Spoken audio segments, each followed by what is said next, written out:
Hi there, everyone. We've made it up to lesson 129. Beyond this world, there is a world I want. Naturally, this thought follows from the one we had yesterday. And we can't stop with the idea this world is worthless because unless you see there's something else wonderful to hope for, how can you be anything but depressed and miserable? Our emphasis, therefore, is not on giving up the world, but on exchanging it for one that is far more satisfying, filled with joy, and capable, finally and actually, of offering you peace. Do you think this world can offer that?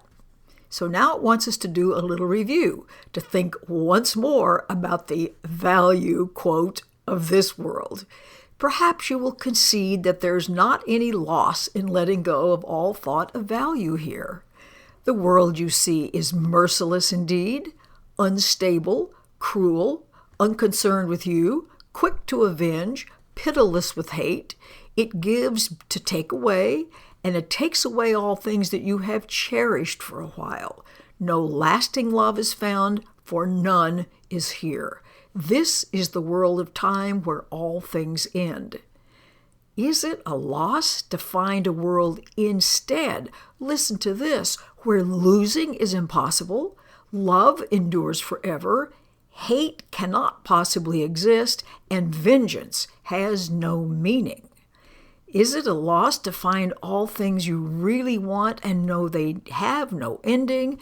They will remain exactly as you want them throughout time, and yet, listen to this, even they will be exchanged at last for what we cannot speak of.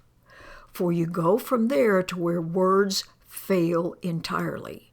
We go into a silence where the language is unspoken and yet surely understood. This gets better and better because their communication, unambiguous and plain as day, remains unlimited for all eternity, and God himself speaks to his Son as his Son speaks to him. Their language has no words, for what they say cannot be symbolized. This is not a casual conversation. Their knowledge is direct, wholly shared, and wholly one. So how far away from this are you who stay bound to this world and think it's going to offer us something? And yet, how near you are when you exchange it for this world you want. Now, the last step is certain. Now you stand an instant space away from timelessness. That means you're in the eternal now instead of in the hallucination of past and future. Here you just look forward, never back to see again the world you do not want. Here is the world that comes to take its place. As you unbind your mind from all these little things the world sets forth to keep you prisoner, it kind of throws out a little bait here and there. Value them not, and they will disappear. And this is so important. Esteem them, and they will seem real to you, because what you pay attention to, which you are doing when you esteem something, makes that your experience. Okay, that's the choice. So what loss can there be for you in choosing not to value nothingness? This world holds nothing that you really want. However, what we choose instead, we really do want. So let it be given you today. It waits, but you're choosing. It's already here. See, it's not like we have to invent it.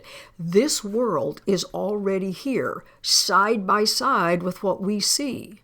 It's here to take the place of all the things that you seek but don't want because they don't ever offer us anything. We just didn't know that. So practice your willingness to make this change 10 minutes in the morning and at night and someplace in between, and begin with these ideas.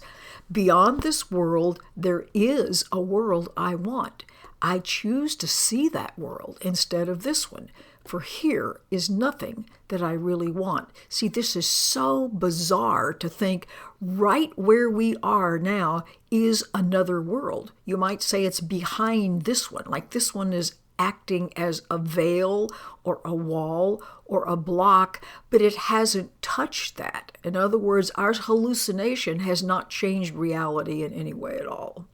So close your eyes upon the world you see, and in the silent darkness, watch the lights that are not of this world light one by one. Pretty soon you can't tell where one ends, another begins, and they all blend as one.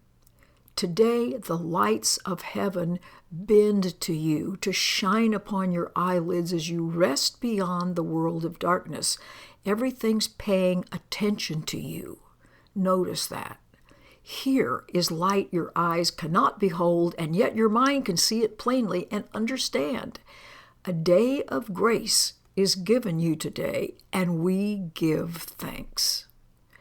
This day, we realize that what you feared to lose was only loss, because the world is made of only loss. It's made of what we're trying to throw away. Now do we understand that there is no loss, for we have seen its opposite at last, and we are grateful that the choice is made. Come down on the side of, I want a world of love. I want the world that shows up when I decide to give love in all of its characteristics, not guilt and hate and fear. So remember this choice hourly, and take a moment to confirm your choice by laying whatever thoughts you have aside and dwelling briefly only on this. The world I see holds nothing that I want. Oh, however, beyond this world, right here, there is a world I do want. Happy practicing. Talk to you tomorrow. Bye.